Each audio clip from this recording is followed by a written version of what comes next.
Ashirafu omwogezi w'ekitebe Kampala mukadde oli ku live ku mayengo ga Power of Africa Radio. Nfunye amawulire eddakika nga 5 mabega nti waliwo General Assembly etudde ku Gangu Muslim era nti bayimiriza Mufti Mubajje ebbanga lya myezi 6 asookaddeko ebbali bamunoonyerezeeko nti era abadde omumyuka we Ssemamba agira atwala ensonga zino mu maaso.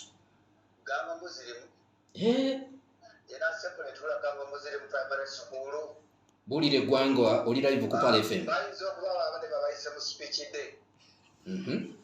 Ne basalawo abazadde babayise mu speech day ne basalawo ne beefuula nti General Assembly. Sebo abafuuliza mwenna babeera ku Palo oba okutegera General Assembly we banyiita osoma constitution ya Uganda Muslim Supreme Council.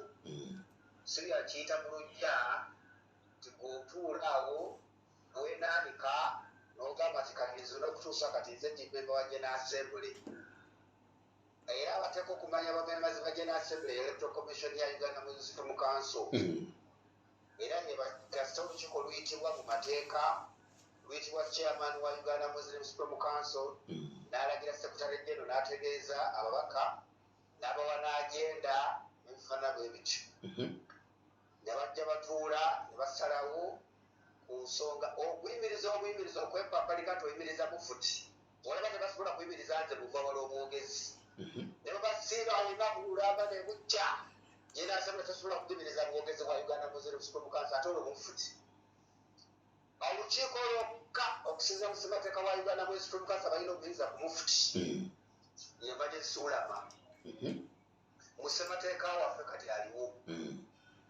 Abo ne banaayogera ne banaakola batya bajja kuyita bannamawulire babyogere era bijja kukomaawo.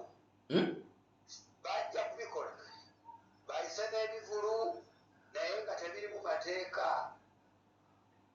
Kati bano amaanyi bagambye balina ekiragiro kya kkooti kye bagoberera Special General Assembly. Ekyo ekiragiro kya kkooti kifaananako omuntu ayinza okugenda mu kkooti n'agamba omulamuzi timpa ekiragiro kubanga ndi Munnayuganda mpite Palamenti ya Uganda n'agamba kale kukkiriza genda onyiite era mwenondemu ne sipiika era ne batuula ne bagamba tugobe ne pulezidenti wa Uganda.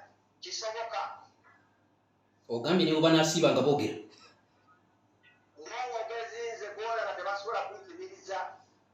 Nkusiibudde muva wala. Salaamu alaikum. Wa alaikum salaam wa rahmatullah.